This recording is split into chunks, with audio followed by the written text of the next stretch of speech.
Hello, આપ સૌનું સ્વાગત છે મારા કિચનમાં. આજે આપણે બનાવીશું સુપર ટેસ્ટી એવા ચણાની દાળના દાળવડા, જે બહારથી એકદમ ક્રિસ્પી હશે અને અંદરથી પોચા હશે.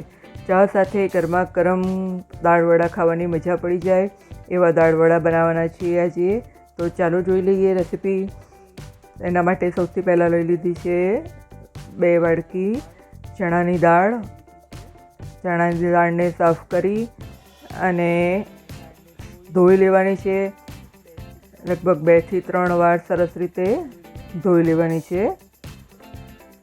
ત્યારબાદ ફરી એકવાર ચોખ્ખું પાણી ઉમેરી અને દાળને 5 થી 6 કલાક માટે પલાળવા મૂકી દેવાની છે.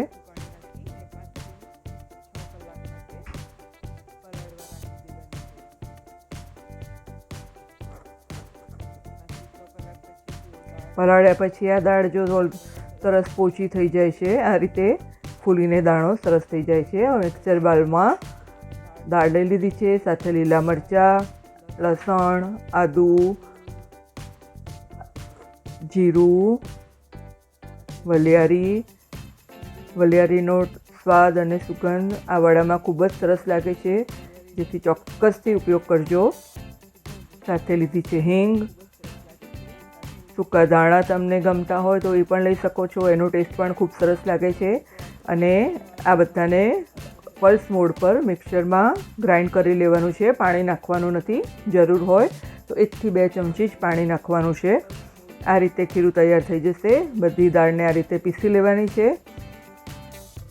હવે આ ખીરામાં આપણે એડ કરવાની છે ઝીણી ઝીણી સમારેલી ડુંગળી,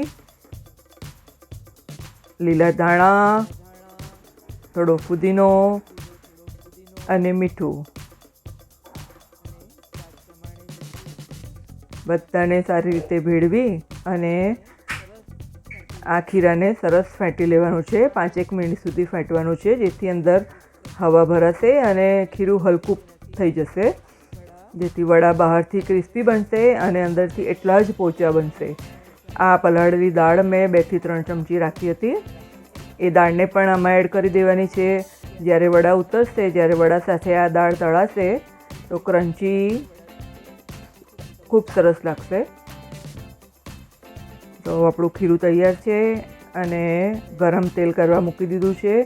અને હવે આ વડાને ગેસની ફ્લેમ મીડિયમ રાખીને તળી લેવાના છે. વડા મૂક્યા પછી લગભગ 1 મિનિટ સુધી આને હલાવવાના નથી. 1 મિનિટ પછી આ રીતે હલાવતા રહેવાનું છે અને બધા વડા ગોલ્ડન બ્રાઉન થઈ જાય ત્યાં સુધી સરસ તળી લેવાના છે. જો આપણા ગોલ્ડન બ્રાઉન વડા થઈ ગયા છે અને દેખાય છે કેટલા સરસ ક્રિસ્પી થયા છે, કેટલો સરસ અવાજ આવી રહ્યો છે. દાલ વડા મરચાં વગર તો અધૂરા જ છે, તો સાથે આ મરચાં પણ તળી લીધા છે. અને આ રીતે બધા જ દાલ વડા મીડિયમ ગેસ ફ્લેમ પર તળી લેવાના છે. હવે આ ડુંગળીનું સલાડ સાથે તૈયાર કરવાનું છે આપણે. તો લાંબી લાંબી ડુંગળી સમારી લીધી છે, સાથે મીઠું અને લીંબુ નાખીને સરસ સલાડ રેડી કરી દીધું છે. તો ગરમા ગરમ વડા સાથે ડુંગળીનું સલાડ અને લીલા મરચાં સર્વ કરીને ગરમ ગરમ ચા સાથે ખાવા માટે તૈયાર છે ચણાની દાળના દાળવડા. તો કેવા બન્યા છે આ દાળવડા, તમે મને ચોક્કસ કમેન્ટ બોક્સમાં જણાવજો. અને આવી બીજી રેસિપી જોવા માટે મારી ચેનલને જરૂરથી સબસ્ક્રાઈબ કરજો. વધુમાં વધુ તમારા મિત્રોમાં શેર કરજો. ત્યાં સુધી જોડાઈ રહો મારી સાથે, મારી ચેનલમાં. Thank you. આવજો. મળીએ નવી રેસિપી સાથે.